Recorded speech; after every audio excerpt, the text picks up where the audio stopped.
Kotaro Sato is by far the most awesome 4-year-old in all of anime history. Kotaro wa Hitorigurashi, or as it is known in English, Kotaro Lives Alone, is a great show. While at first glance it may appear to be just another generic slice-of-life anime with a twist, it is so much more. With a lovable cast and a great combination of comedy and drama, this Netflix original soars past mediocrity and reaches must-watch territory. So, if you haven't seen it yet, open up a new tab, binge all 10 episodes, and then come right back, because there will be some spoilers in this video. With that said, let's jump right in and discuss what makes this show and its titular character so amazing. Even though Kotaro is only 4 years old, he lives completely alone. This, in and of itself, is strange, but when you take into account Kotaro's obsession with the in-universe samurai anime Tonosaman, he becomes even more peculiar.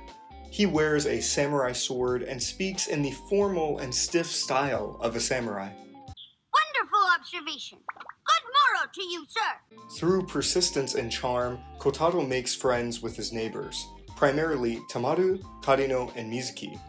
All these characters have humorous and emotionally meaningful relationships with Kotaro, but we aren't going to spend any time on them, because they aren't the point of this video. I want to focus this video on Kotaro specifically, because as someone who has recently started living on their own, Kotaro's character has made a deep impact on me. Honestly, I have learned things from Kotaro, and I think you can too. While some of the lessons may seem simple, and you have likely heard them before, the way the show presents the lesson makes it resonate on a much deeper level. So while I already intellectually knew many of the things I'm going to speak about, watching Kotaro helped me better understand these lessons on an emotional level, which ultimately left a more lasting impact. So what can we learn from this odd 4-year-old? I think the main two lessons from the show can be summed up as community and compassion. I've decided to live my life with gusto. As the title suggests, Kotaro does, in fact, live alone, and away from his family. But that hasn't stopped him from making his own new community. All throughout the show, we see how many lives Kotaro has touched, from school to the local grocery store, and even commuters who use the same train station as him. Kotaro has an incredible ability to create a community of friends wherever he goes. Of course, we see this throughout the show through his deep friendships with his neighbors. But this is not the only example. In one episode, Kotaro notices that other children bring homemade character bentos for lunch. For context, character bentos are lunches where the food is stylized to look like something cute or a famous video game or anime character. Kotaro's problem is that he lives alone and is 4 years old, so he has no one to make a character bento for him. So he decides to make one on his own, and it looks incredible, but he still feels like something is missing. So the next day, he asks random shoppers if they can help him make his character bento. They agree to help him, and the event is a fun and positive experience for everyone involved. Kotaro loves his new bento, even though it is much uglier than the first, because through this bento, he was able to form positive experiences with others around him. Later on in the show, we see that the connections and friendships that he makes are not superficial, but truly meaningful. We see the effect Kotaro has on those around him when the school is lacking volunteers for a festival. Karino volunteers to run it, and he gets other people who know Kotaro to help him. These people include not just his neighbors, but also Karino's boss, who has met Kotaro, and the cashier at the store that Kotaro frequently visits.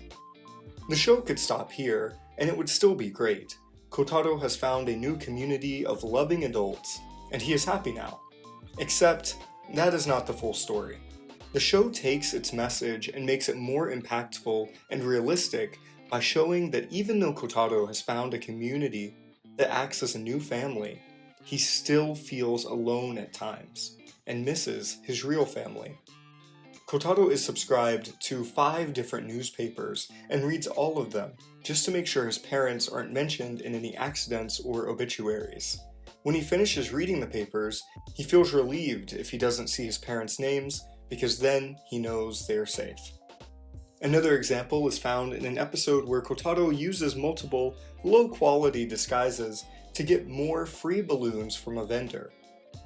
At first, the viewer is led to believe that Kotaro is just trying to be clever to get more balloons, because children typically like balloons. But at the end of the episode, we see the true reason why Kotaro wanted so many balloons. He has his neighbor draw faces on each of the balloons and then labels them mother, father, brother, and sister. He then goes to the park and plays with his balloons so he doesn't have to feel alone. No matter how many friends Kotaro makes, or how much love he receives from the people around him, he still misses his parents.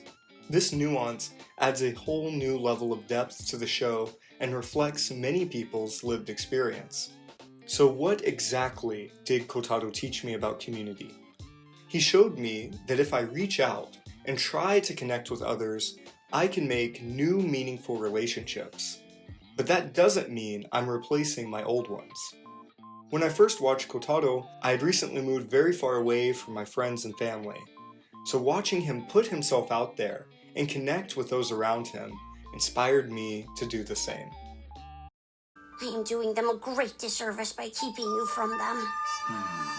Always worried about everyone else. Next up, compassion. Kotaro is a very compassionate character and cares deeply for the people around him. He shows this in many ways that range from silly to serious. On the silly side, we see an episode where Kotaro goes on the street and does impressions of Tono-sanman for 10 yen. The impression doesn't cost 10 yen, he gives you 10 yen if you enjoy his performance. In another episode, he insists on getting hit every time they play dodgeball because he is afraid the thrower will feel ignored and rejected if he dodges the throw. On the serious side, we have the umbrella episode. Every time it rains, Kotaro goes to the train station with an umbrella and offers to walk people home. Whenever he walks with them, he always holds the umbrella in a way that the other person is completely dry. But by doing this, his own shoulder gets rained on. He views this wet shoulder as the sign of a professional umbrella sharer. He even chastises a stranger for holding his umbrella in a way that made the other person get wet. Kotaro is also very stubborn, but his kind-hearted nature can overrule his hard-headedness. In one episode, Kotaro is sick, but refuses to admit it, because in his view, getting sick is for the weak, and he is strong, so he can't get sick. He only changes his mind after his friend tells him that if you insist that you are not sick when you actually are, you may end up getting others sick. Through this, Kotaro ends up realizing that his past view of strength was selfish.